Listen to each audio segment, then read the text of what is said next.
30해 전에 버린 딸의 간을 떼가기 위해 친엄마가 다시 돌아왔습니다. 여러분이라면 그 엄마를 살리시겠습니까? 죽이시겠습니까? AP그룹 본사 복도에서 차철민은 서류철을 들고 터덜터덜 걷다가 갑자기 멈췄다. 숨이 턱 막히는 느낌, 머리가 핑 도는 어지러움, 손끝이 얼음장처럼 차가워졌다. 가슴 깊은 곳에서 알 수 없는 말이 제멋대로 치밀어 올라왔다. 오늘 이 건물 사람 중에 누가 하나 관 속에 누워나가겠는데. 입 밖으로 새어나온 순간 철민 스스로도 소름이 돋았다. 뭐라고? 바로 옆을 지나가던 박성재가 걸음을 멈췄다. 야, 지금 뭐라고 했어? 아, 아닙니다, 부사장님. 제가 방금 그냥 혼잣말을. 철민은 허둥지둥 고개를 숙이고 복도를 빠져나갔다. 남겨진 성재는 미간을 찌푸린 채 그 뒷모습을 바라봤다. 저 사람 왜 저래? 입으로는 대수롭지 않게 중얼거렸지만 등골이 서늘했다. 관 속에 누워나간다는 말이 쓸데없는 농담처럼 들리지 않는 얼굴이었다. 여러분, 만약 누군가 회사 복도에서 이런 말을 툭 던지고 그날 진짜로 한 사람이 관에 누워나간다면 그때부터 이야기는 드라마가 아니라 인생이 됩니다. 성재는 찝찝한 기분을 안고 재단 사무실 쪽으로 발길을 돌렸다.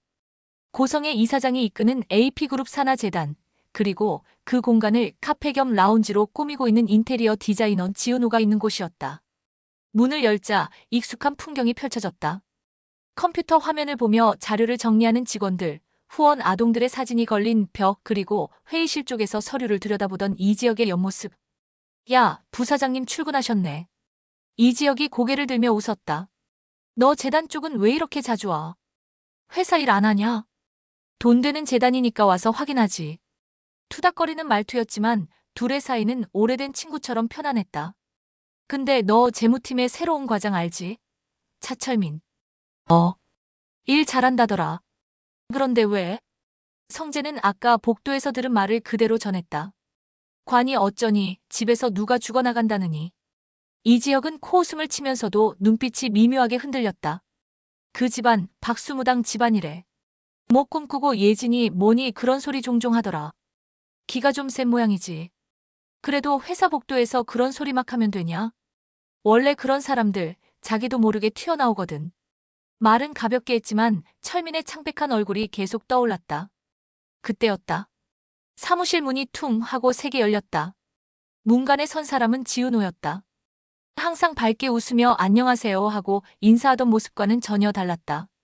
얼굴은 핏기 하나 없이 질려 있었고 눈동자는 초점을 잃은 사람처럼 떨렸다. 은호야? 이지혁이 제일 먼저 몸을 일으켰다. 지은호는 두 걸음 내디디다가 그대로 무릎이 꺾였다. 의자에 기대기도 전에 몸이 휘청거리며 바닥으로 주저앉을 뻔했다. 야, 괜찮아. 성재가 황급히 달려와 팔을 붙잡았고 이지혁도 반대편에서 부축했다. 숨이 잘 안 쉬어져요. 지은호의 입술이 파르르 떨렸다. 물 가져와. 이지혁이 짧게 말했고 성재가 급히 컵을 챙겨왔다. 한참을 호흡만 가다듬던 지은호가 겨우 입을 열었다. 오늘 고성의 이사장님 집에 갔다가 들었어요. 뭘? 저를 30년 전에 버렸다가 이제 와서 다시 찾았다는 말이요. 실한 가닥처럼 가는 목소리였지만 그 말은 방 안의 공기를 단숨에 갈라버렸다. 뭐라고? 이지혁의 표정이 굳었다. 그리고 재간이 필요하대요. 여러분, 30해 전에 버린 딸에게 간을 떼어달라고 찾아온 친엄마. 이보다 더 센 설정 보셨습니까? 지은호는 손등으로 눈가를 훔쳤다. 저 보육원에서 자랐다는 거 아는 사람 거의 없거든요. 엄마 아빠도 조심스럽게 얘기해줬고 여기 와서도 일부러 말 안 했어요. 숨을 깊게 들이마셨다가 떨리는 숨을 내쉬었다. 이사장님이 제 가족사를 다 알고 있었어요. 친엄마가 누구인지, 어디서 자랐는지, 언제 버려졌는지까지 제가 한 번도 꺼내지 않은 이야기들을 너무 자세하게 말이에요. 이지혁의 손가락이 떨리는 게 본인도 느껴졌다. 그 얘기를 누가 어떻게 한 거야? 별장에 갔다가 집사 아주머니들 얘기를 우연히 들었어요. 30년 만에 다시 찾은 친딸인데 이제라도 간이라도 건져서 다행이라면서 웃으면서 말하더라고요. 간이라도 건지다니. 성재의 목소리가 낮게 갈라졌다. 그리고요. 지은호는 얼굴을 들지 못한 채 말을 이었다. 제 쌍둥이 오빠가 있대요. 이름은 박우진. 이사장님의 아들이자 제 오빠. 이번엔 성재가 멍해졌다. 잠깐. 우진이라고? 그 이름은 너무 익숙했다. 새어머니가 가끔 눈물 섞인 눈빛으로 중얼거린 이름. 우리 우진이라며 아무에게도 자세히 말해주지 않았던 그 이름. 말기 강경하래요. 살려면 간이 필요하대요. 제 피랑 너무 잘 맞는다네요. 지은호의 퀭한 눈동자가 흔들렸다. 처음에는 저도 흔들렸어요. 한 번도 가져본 적 없는 오빠잖아요. 그래도 피가 섞였다고 생각하니까 근데. 잠시 입술을 깨물더니 이를 악물었다. 이게 사람 찾는 방식이 맞아요? 30해 동안 버려뒀다가 간 맞는다는 말 듣고 갑자기 사랑한다고 찾아오는 게 그게 부모예요? 사무실 안 공기가 묵직하게 가라앉았다. 그날 저녁 성재는 혼자 아버지의 집 복도를 서성였다. 문 안쪽에서는 박진석의 낮은 기침 소리와 서재에서 책장을 넘기는 소리가 들렸다. 그리고 반대편 복도에서는 고성이의 하이힐 소리가 규칙적으로 울렸다. 성재는 문고리를 잡았다가도 차마 돌리지 못했다. 아버지는 알고 계실까? 아니면 새어머니에게 완전히 속고 있는 걸까? 그때 복도 끝에서 목소리가 들려왔다. 성재야? 오늘따라 향수가 유난히 진했다. 이 밤에 아버지 방 앞에서 뭐하고 있니? 고성이가 부드러운 미소로 다가왔다. 아버지가 피곤해 보이셔서요. 건강 좀 챙기시라고 얘기하려고요. 그러게, 요즘 일 욕심이 너무 많으셔. 당신한테도 한 소리 좀 해줘. 그렇게 회사를 붙들고 있어야 속이 시원한지. 평소와 다름없는 살짝 투정 섞인 말투. 하지만 지금은 전혀 다르게 들렸다. 성재는 새어머니의 눈을 똑바로 바라봤다. 새어머니. 응? 30년 전에 부산에서 화재가 났었죠? 찰나의 순간 고성이의 눈동자가 미세하게 흔들렸다. 그걸 왜 묻니? 그때 잃어버렸다는 아기는 정말 화재 때문에 없어진 거예요? 고성이는 미소를 지우지 않은 채 천천히 대답했다. 지나간 일들까지 끄집어내서 뭐하니? 앞으로의 일만 생각해도 바쁘잖아, 우리는. 피부는 매끄럽고 표정은 단정했지만 그 아래에서 무언가 끓어오르고 있다는 걸 성재는 분명히 느꼈다. 확인해야 한다. 이건 그냥 넘어갈 수 있는 일이 아니다. 며칠 뒤 성재와 이지혁은 사설 탐정 사무실을 찾았다. 고성의 이사장님 과거를 조사해 주세요. 특히 30해 전 부산에서 있었던 화재, 그 전후 기록, 그리고 그 근처 보육원 자료까지. 탐정은 익숙하다는 듯 고개를 끄덕였다. 요청하신 범위면 좀 깊게 파야겠네요. 시간은 필요하지만 최대한 빨리 가져오겠습니다. 그리고 며칠 후 두 사람 앞에는 두툼한 서류철이 놓였다. 생각보다 많이 나왔습니다. 첫 장에는 오래된 신문기사 복사본이 붙어 있었다. 부산 재래시장 인근 창고 화재. 사망자 2명, 실종자 1명. 당시 상인들 증언 중에 딸을 잃었다고 울부짖던 여성이 있었다는 기록이 있습니다. 이름은 고성이. 이지혁이 낮게 휘파람을 불었다. 근데 그 전에 더 중요한 게 있네요. 탐정이 다른 서류 뭉치를 꺼냈다. 화재가 나기 며칠 전 근처 보육원에 한 아이가 맡겨졌습니다. 친모가 직접 데려와서 도저히 키울 수 없는 사정이라며 친권 포기 서류에 서명하고 갔어요. 아이 이름은 지은우. 출생병원과 날짜 모두 고성의 씨 출산 기록과 일치합니다. 그럼 화재 탓이 아니라 미리 버려놓고 불난 뒤에 잃어버렸다고 떠든 거네. 이지혁의 말에 성재는 주먹을 꽉 쥐었다. 탐정은 마지막 장을 넘겼다. 그리고 이게 현재 상황입니다. 고성의 이사장의 아들 박우진. 해외에서 말기 강경화 진단을 받고 최근 한국에 들어왔습니다. 공식 의료 기록엔 없지만 별장에 의료진을 상주시켜 비밀리에 치료 중이라는 증언도 확보했습니다. 별장, 비밀 치료 강경화. 성재는 눈을 감았다 떴다. 머릿속에서 여러 조각들이 하나로 맞춰지는 느낌. 버려진 쌍둥이, 재단, 간이식, 30해 만의 재회, 그리고 오늘 복도에서 철민이 내뱉은 관 속에 누워나간다는 맛. 이대로 가면 관 속에 들어가는 사람은 누구지? 그 시각, 지은호는 혼자 보육원을 찾고 있었다. 낡은 간판, 익숙하지 않은 냄새, 오래된 장난감들. 설명할 수 없는 기시감이 가슴을 파고들었다. 지은호 씨? 원장이 조심스럽게 앉으라고 손짓했다. 옛날 기록 좀 보고 싶다고 하셨죠? 오래된 기록철이 펼쳐졌다. 여기 보면 본명은 지은우로 되어 있어요. 생후 몇 달 안 됐을 때 친모가 직접 데려와서 서류를 썼습니다. 연락처는 거짓이었고 그 후로 한 번도 찾아오지 않았어요. 쌍둥이라고 들었는데요. 네. 여기. 쌍둥이 중 한 명은 친가 쪽으로 인계, 다른 한 명은 시설 양육이라고 적혀 있네요. 종이 위에 글자가 뿌옇게 번져 보였다. 혹시 나중에라도 저를 찾으려고 한 적은? 원장은 고개를 저었다. 없었습니다. 서류상으로도 실제로도. 지은호는 고개를 떨어뜨렸다. 그래. 버려진 게 맞구나, 난. 그런데 지금 그 여자가 30해 만에 나타나 쌍둥이 오빠가 있으니 간을 나눠달라고 말하고 있는 것이다. 스디슨 웃음이 나왔다. 부모가 2번이나 같은 아이를 버리는 건 너무 욕심이 많은 거 아닌가요? 수술 날짜는 예상보다 훨씬 빨리 잡혔다. 우진이 상태가 오래 버티기 힘들어. 시간을 끌 여유가 없어. 고성이는 절박함을 감추지 않았다. 내가 잘못했다는 거 인정할게. 너를 버린 것도 지금까지 찾지 않았던 것도 다. 근데 지금 내 오빠는 시간이 없어. 오빠라는 말 좀 쉽게 하시네요. 지은호는 차갑게 웃었다.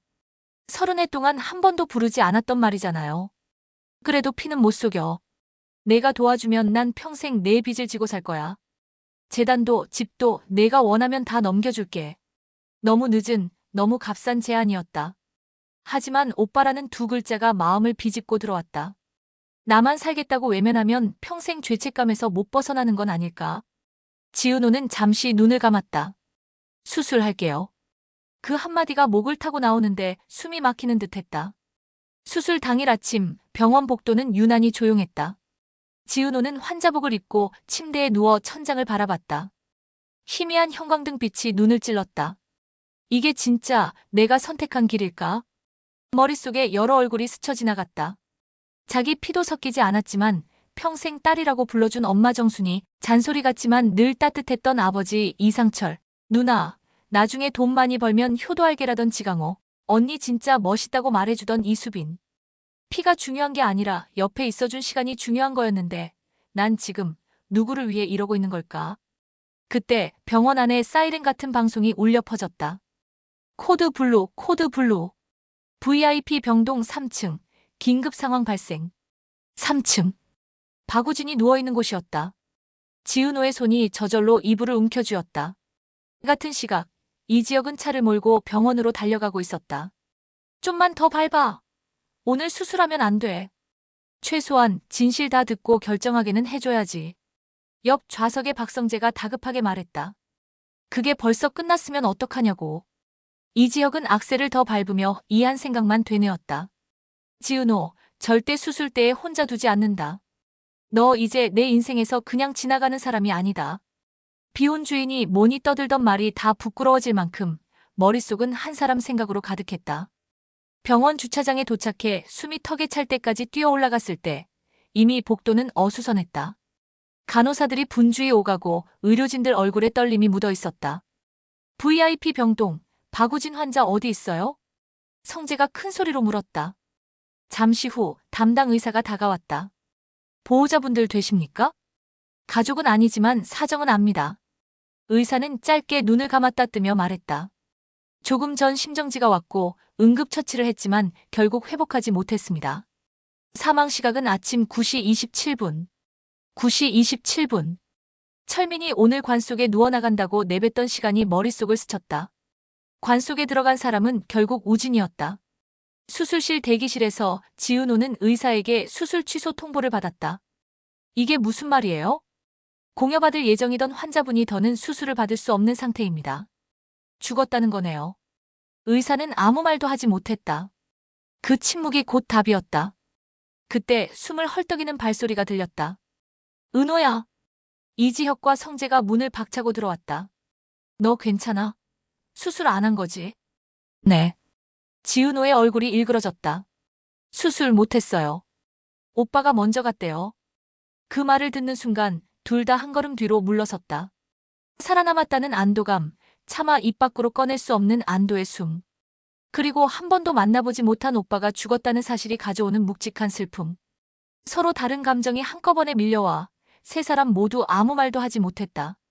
며칠 후 고성이의 방 안은 어둡게 가라앉아 있었다. 커튼은 닫혀 있었고 바닥에는 우진이 쓰던 물건들이 그대로 널브러져 있었다. 침대맡에는 아직 체온이 남아있을 것 같은 베개가 놓여 있었지만 그 위에 누워있는 사람은 없었다. 우진아, 엄마가 잘못했어. 쉰 목소리가 방 안에 메아리쳤다. 그때 문을 두드리는 소리가 났다. 누구야? 지은호입니다. 잠시 침묵. 그리고 문이 열렸다. 초췌한 얼굴에 고성이가 서 있었다.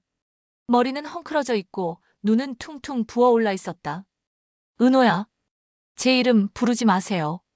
지은호의 목소리는 차갑게 가라앉아 있었다. 그 안에 담긴 감정이 너무 많아서 오히려 아무것도 느껴지지 않는 것처럼 들렸다. 미안해. 정말 미안해. 내가 너무 늦게. 고성이가 무릎을 꿇으려 하자 지은호가 한 발 물러섰다. 무릎 꿇지 마세요. 그거 결국은 본인 양심 좀 가볍게 해보려고 하는 거잖아요. 고성이의 손이 허공에서 멈췄다. 당신은 저를 버렸어요. 그리고 30해가 지나서야 재간이 필요하다고 말했죠. 그 사이에 저는 그냥 다른 부모님 밑에서 잘 살고 있었어요. 이미 가족이 있었고 나름대로 행복했어요. 근데 지은호의 눈에 눈물이 고였다. 다시 나타나서 제 인생을 쓰레기처럼 뒤집어 놨어요. 오빠도 결국 이렇게 떠나보냈고요. 우진이는 너랑. 오빠라는 말 제 앞에서 다시 하지 마세요. 그 사람은 평생 저를 모른 채로 살다가 갔으니까요. 제가 지은우인지도 모르고. 고성이의 입술이 부들부들 떨렸다. 용서해줘, 제발. 저는 당신을 용서하지 않을 거예요. 담담하게, 그러나 단호하게 떨어지는 말. 하지만 평생 미워하면서 살지도 않을 겁니다. 미움에 매달리면 저만 망가지니까요. 대신 제가 선택한 방식으로 당신이 한 일을 세상에 알리고 당신이 만든 상처보다 더 큰 희망을 만들 겁니다. 그게 제 복수예요. 지은호는 등을 돌렸다. 당신이 저지른 일에 대한 대가는 이제부터 당신이 매일매일 감당하면서 사는 거예요. 문이 닫히고 나서야 고성이는 바닥에 주저앉아 울음을 터뜨렸다. 몇 주 뒤 AP그룹 재단 이름으로 긴급 기자회견 공지가 뜨자 언론사는 벌떼처럼 몰려들었다. 연단 위에 선 사람은 의외였다. 고성이가 아니라 지은호였다. 양옆에는 박성재와 이지혁이 서 있었다. 안녕하세요. 저는 30해 전에 이 도시에서 버려졌던 아이입니다. 첫 문장부터 회의장이 조용해졌다. 제 친모는 저를 보육원에 남겨두고 연락처도 거짓으로 적어놓은 채 사라졌습니다. 그리고 30년 뒤 저는 인테리어 디자이너라는 이름으로 다시 그 사람 앞에 서게 됐습니다. 이번에는 간이식 대상자로요. 플래시가 쉴 새 없이 터졌다. 지은호는 보육원 기록, 탐정 보고서, 병원 자료를 하나씩 꺼내 보여주었다. 이건 한 집안의 막장 스캔들로 끝낼 이야기가 아닙니다. 돈과 권력을 가진 어른이 살고 싶은 사람과 버려도 되는 사람을 마음대로 나누고 피 한 방울 섞였다는 이유만으로 다른 사람의 몸을 부품처럼 취급한 사건이기 때문입니다. 그날 뉴스는 온통 이 이야기로 도배되었다. 귀족재단 이사장의 두 얼굴. 친딸을 버리고 30해 뒤 간을 요구한 엄마. 박진석은 공식 입장을 내고 재단 운영 구조를 전면 개편하겠다고 발표했다. 동시에 고성희와의 이혼 소송 절차를 밟는다고 밝혔다. 시간은 흘렀다. AP그룹 재단은 이름을 바꾸고 새로운 이사회가 구성되었다. 가장 첫 번째로 통과된 사업은 보육원 출신 청년 장학재단 설립. 두 번째 기회 장학금이라는 이름은 박성재가 제안했다. 우리가 운 좋게 받은 기회를 한 번도 받아본 적 없는 애들에게 한 번쯤 나눠주자는 거지. 박진석은 머쓱한 표정으로 아들의 어깨를 두드렸다. 내가 있어서 다행이다, 성재야. 이제라도 바로잡으면 되죠, 아버지. 그 말 속에는 아버지를 향한 원망과 사랑이 동시에 녹아 있었다. 벚꽃이 만개하던 봄날, 재단 카페 창가에서 지은호는 바깥을 바라보고 있었다. 컵 홀더에 적힌 문구가 눈에 들어왔다. 지금부터 진짜 이야기가 시작됩니다. 누군가 농담 삼아 써놨겠지만 오늘따라 이상하게 가슴에 박혔다. 얼굴이 좀 편해졌네. 뒤에서 익숙한 목소리가 들렸다. 예전에는 웃는 얼굴이면서 눈동자는 늘 불안해했거든. 이제는 웃을 때 진짜로 좀 편안해 보여. 제가 그렇게 불안했어요? 맨날 괜찮아요. 저 정말 괜찮아요. 입에 달고 살던 애였으니까. 지금은 안 괜찮을 땐 안 괜찮다고 말하잖아. 그게 훨씬 강한 거야. 이지혁의 말에 지은호는 작게 웃었다. 선배는요? 아직도 결혼 안 한다. 혼자 살 거다. 그런 말 할 거예요? 왜 갑자기 그 얘기야? 그냥요. 문득 누군가 옆에서 같이 버텨주는 게 나쁘지 않겠다 싶어서. 이지혁은 잠시 말이 막혔다. 그래서 나는 내 옆에 있으려고. 심장이 한번 크게 내려앉았다가 천천히 다시 뛰기 시작하는 느낌. 생각해 볼게요. 대답은 장난스러웠지만 눈동자에는 분명히 다른 감정이 비쳤다. 집에 돌아와 보니 식탁 위에는 부모님이 보낸 과일 바구니가 놓여 있었다. 밥 잘 챙겨 먹어라. 늦게 다니지 말고. 엄마, 아빠. 정순이와 이상철의 익숙한 글씨. 지은호는 쓴웃음을 지으면서도 마음 한쪽이 따끈해지는 걸 느꼈다. 그래. 나한텐 이미 가족이 있었지. 피가 아니라 시간을 쌓아서 만들어진 가족. 친모를 용서할 수는 없어도 그 사람 때문에 내 남은 인생까지 망가뜨리진 말자. 그게 은호가 선택한 복수였다. 행복해지는 것. 버려졌던 아이가 자기 힘으로 자기 인생을 세우는 것. 그리고 어느 늦은 밤. 병원 기록실, 어두운 사무실 한가운데서 한 남자가 컴퓨터 화면을 들여다보고 있었다. 이상하네. 그는 박우진의 사망 기록과 모니터에 저장된 심전도 데이터를 번갈아 보았다. 심정지 시각이 9시 27분이면 약물 투여량이랑 수치가 이렇게 나올 리가 없는데. 옆에 간호 일지에는 분명히 다른 시간이 적혀 있었다. 누가 일부러 맞춰놓은 건가? 남자가 천천히 의자에 기대며 중얼거렸다. 이걸 우연이라고 부르기엔 숫자가 너무 정확한데. 파일명을 새로 저장했다. 우진 사망 기록 재검토. 그리고 조용히 속삭였다. 아직 끝난 게 아니네. 이 집안 생각보다 훨씬 더 시커멓군. 여러분, 오늘 이야기는 여기까지입니다. 30해 전에 버려진 아이가 자기를 버린 엄마보다 더 단단하게 살아남는 것. 그게 이 드라마가 보여주고 싶었던 첫 번째 복수입니다. 하지만 진짜 이야기는 이제 막 첫 장을 넘긴 것뿐일지도 모릅니다. 우진의 죽음이 정말 우연한 심장마비였는지, 그날 밤 병원에서 무슨 일이 있었는지는 다음 회에서 천천히 파헤쳐 보겠습니다. 구독과 좋아요, 알림 설정까지 한번 눌러두시고요. 인생 2막, 진짜 무대는 이제 시작입니다.